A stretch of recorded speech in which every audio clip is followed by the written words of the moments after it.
Okay అండి. ఒక రాము అనే విద్యార్థికి వివిధ సబ్జెక్టులో వచ్చిన మార్కులు ఇచ్చాడు. అయితే అత్యుత్తమ ప్రతిభ కనబరిచినటువంటి సబ్జెక్ట్ ఏది చూద్దామండి. సో దాంట్లో అతను మొదట ఏమని ఇచ్చా అంటే ఇంగ్లీష్ అండి. ఇంగ్లీష్లో ఎన్ని వచ్చినాయి అతనికి? 47 out of 60. ఇదిగోండి 47 60కి. నెక్స్ట్ మ్యాథ్స్ అండి, గణితం ఎన్ని వచ్చినాయి అంటే 53 of 75.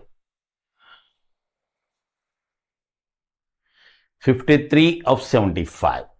ఆ తర్వాత సైన్స్ అండి, ఇక్కడ రాస్తున్నాలే, సైన్స్ వచ్చేసి 83 of 120.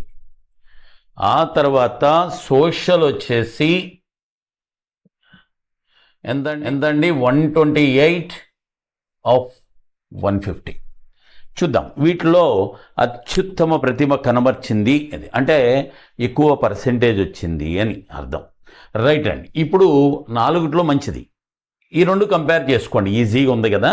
సో ఇది 120 కాబట్టి ఇక్కడ కూడా 120 అనుకోండి, డబల్ చేసామనుకోండి పైన కింద ఎంత అవుద్ది? ఇది 94/120 అవుతుంది. ఏది మంచిది ఇప్పుడు? ఇది 83/120, ఇది 94/120. అంటే సైన్స్ కాదు, ఇంగ్లీష్ అవకాశం ఉంది. అలాగే ఈ రెండు చూడండి, ఇది 128/150, ఇది 53/75. ఇది కూడా పైన కింద డబల్ చేసామనుకో ఎంత అవుద్దండి? ఇది 106 / 150. సో రెండిటికి 150లే, ఇక్కడ 128 ఉంది, ఇక్కడ 106 ఉంది. అంటే this is not your answer. So నీకు ఇప్పుడు ఇంగ్లీష్ కానీ లేదంటే ఇది సోషల్ కానీ, ఇది అది కూడా పోనీ వివరంగా రాస్తున్నాయి ఇక్కడ. ఇంగ్లీష్ వచ్చేసి ఎంతండి? 47/60.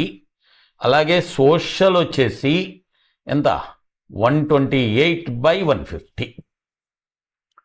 సరే, ఇప్పుడు ఎట్లా చూడండి, దీంట్లో మీ ఇష్టం, దీంట్లో ఎట్లయినా కొట్టి క్యాన్సిలేషన్ చేసుకోవచ్చు. ఇదిగోండి దీంట్లో 30 table 2 times and 30 table 5 times, 2 times and 5 times. అక్కడెక్కడ క్యాన్సిల్ చేశాం. ఇప్పుడు 47/2 అంటే 23.5 కదండి.